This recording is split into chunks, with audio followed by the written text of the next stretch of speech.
अस्सलामुअलैकुम।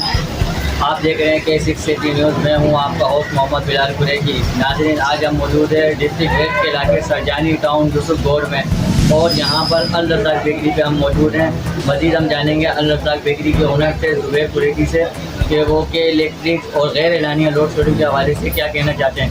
जी अस्सलाम वालेकुम भाई। गवर्नमेंट से मेरी यही इल्तिजा है कि हर चीज़ भरते हैं, हर चीज़ तरीके से करते हैं, हम लोग बिलिंग भी कर रहे हैं, सब कुछ कर रहे हैं हम लोग, मगर हम लोग के इलाके में लाइट फुल टोटली 2 ही घंटे की जा रही है।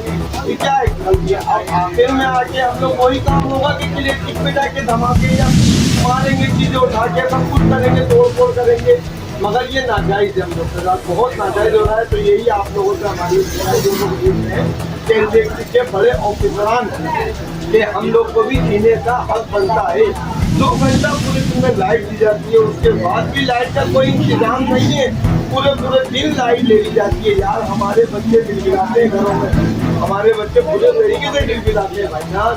अच्छा, ये कहा जाता है कि यहाँ पर बिलिंग नहीं है और यहाँ से लोग बिलिंग करते हैं या बिल्डर माफिया वगैरह है, इस हवाले से क्या कहेंगे आप? यार हम 4 बंदे जो गंदे हैं उनकी वजह से सबको थोड़ी पीसा जाएगा।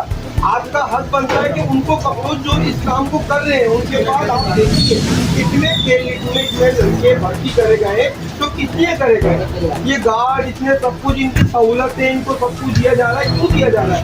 गवर्नमेंट देखे को कौन चोर है कौन सही है, हर इलाके के अंदर अपना एक इंतजाम ऐसा बनाया जाए। नाज़रीन, कैमरा मैन अली रज़ा के साथ K6